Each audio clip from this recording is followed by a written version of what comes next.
In this lesson, we're going to create a retro 70s style poster.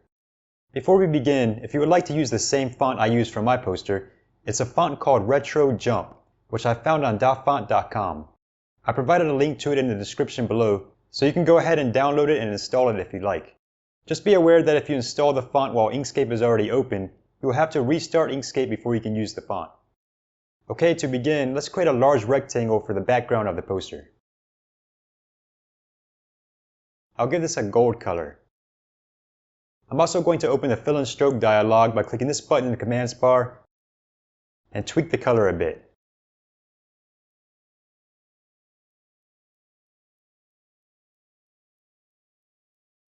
Let's next switch to the pen tool and create the rays coming out from the center.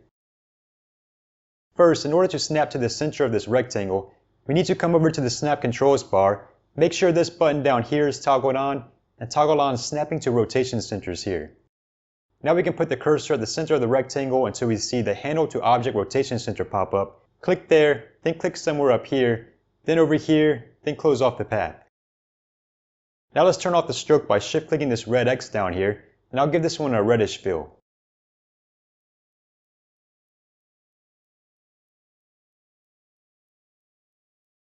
Now let's snap to the center again and create another one.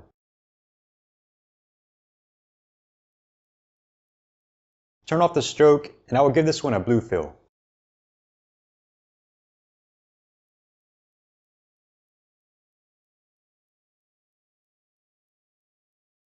Now I'll create another one and make it orange.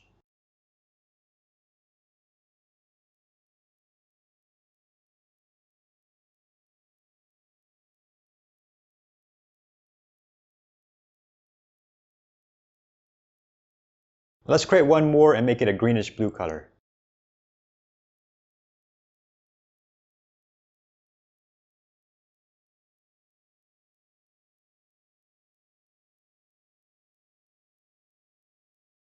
Alright, now we want to mirror each of these paths over. So let's switch to the select tool, and let's click the one up here. Then click it again to get the rotation handles, and let's grab this rotation center and snap it to the center point down here. Now let's duplicate this with Ctrl D.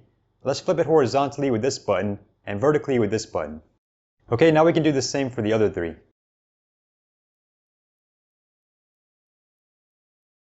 And we can just press the H key to flip it horizontally and the V key to flip it vertically.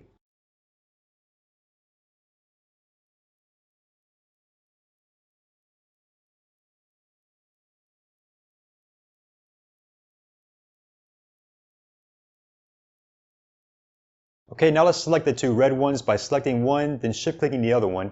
And let's turn them into one path by going to Path Union. Now let's click it again and move the rotation center to the center point. Duplicate the path with Ctrl D. Let's rotate it to make it the next ray after the green one. Let's do the same for the others. And we can do Union with the keyboard shortcut Ctrl+.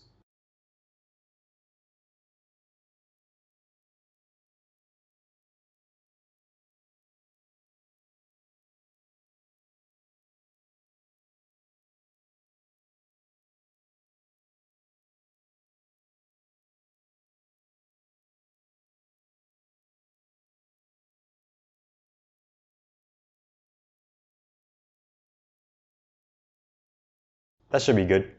Okay, now we want to cut off all these parts that are extending beyond the background. To make this easier, let's first select both red paths and union them with Ctrl+. Now let's select the rectangle and duplicate it with Ctrl D. Shift-click the red path and go to Path Intersection. Let's do the same for the rest.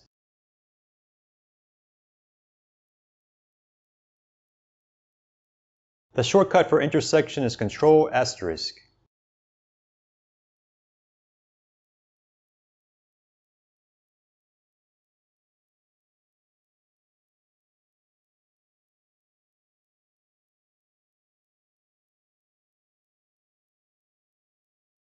Okay, the background is finished.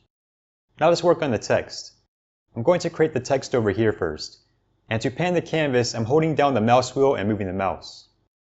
Let's switch to the text tool here, click in the canvas, and I will type the word retro. Now let's switch to the select tool, hold Control and make this bigger. Alright, now I'm going to open the text and font dialog by clicking this button in the commands bar. Then I'm going to click in here and start typing the word retro until it finds the retro jump font. Now I'll click apply and close this out.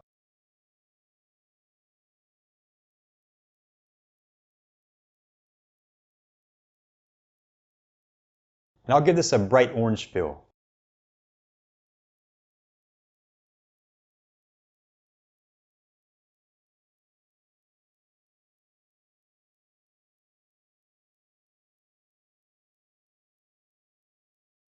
Now let's duplicate this and bring it down here. And let's double click it to get to the text tool, and I'll change this one to the word poster. Now I don't really like how much spacing is here between the P and the O, so let's switch to the select tool, and let's turn this into a path by going to Path, Object to Path. This is now a group of paths, which we can ungroup by clicking this button in the commands bar. Now let's select all the letters except the P, then hold Control and move them to the left some. That should be good. Let's now shift click the P and let's union all the letters with Control+. And let's do the same for the other text object.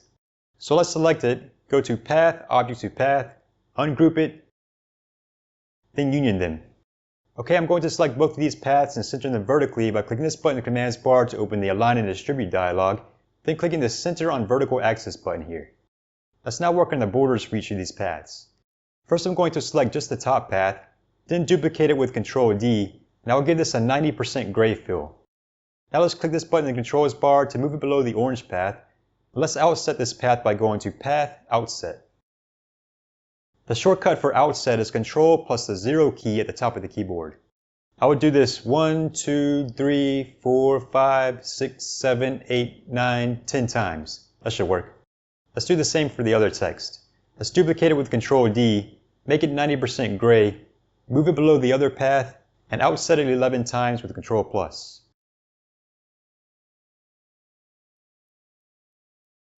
Okay, now we're going to give these a bit of a shadow. Let's actually select both of these border paths by shift-clicking the other one, making sure we don't select the orange part on accident. Let's duplicate these with Control D, union them with Control+, turn off snapping for now, and let's move this down and to the right some. Okay, now let's click this button in the controls bar to put them below all of the other paths. It's not completely necessary, but if we want, we can also create some paths to close off the parts like right here and right here. Let's first zoom in by holding Control and scrolling up the mouse wheel, and let's activate the pen tool. We're going to need to turn snapping back on for this, and for these rounded areas, we need to turn on snapping to paths here. Alright, I will start with the top T here. Let's click this node, then this one, then click in here, making sure to stay within the shadow part. Let's close this off. Now let's turn off the stroke and give this the same fill color as the shadow. For the rounded parts like on the R here, we can snap to the path here, then to the path here, then close this off. Now I'll continue with the rest of it. Now I'll speed this part up a bit.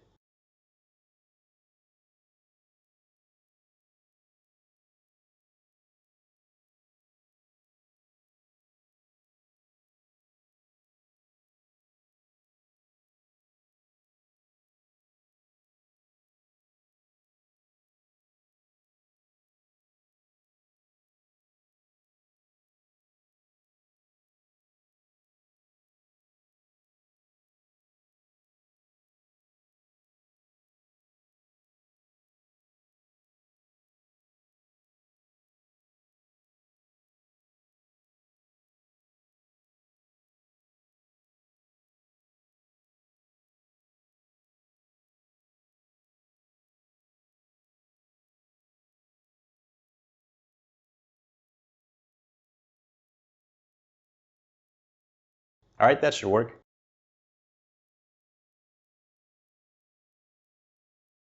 Let's now select all of the objects here and group them with Control G. Now let's hold Shift and select all the background objects as well. Let's center these vertically and horizontally.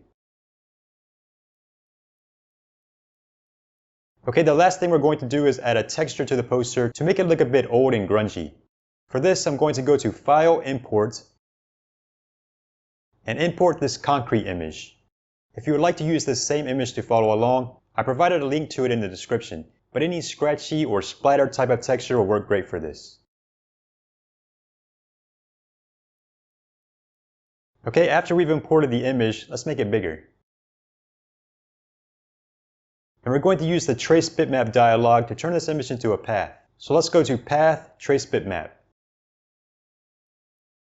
Now the only thing we might need to change in here is this brightness threshold setting. Let's first click Update to see a preview of what we would get. That actually looks pretty good, but let's try 0.5. That'll work. Now let's click Apply and give it a few seconds. And now we have a vectorized version of the texture. We can go ahead and close out the Trace Bitmap dialog and delete the image. Now let's move this on top of the poster and scale it until it has the look we want.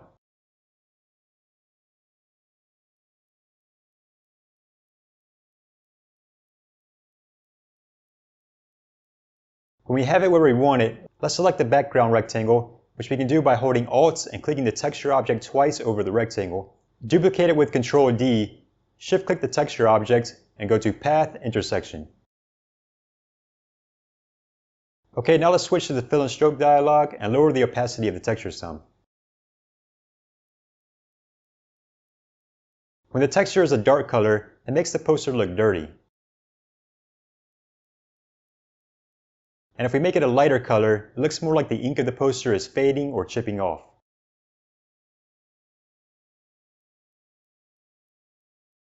Okay, that's how we can create a retro style poster in Inkscape. See you in the next lesson.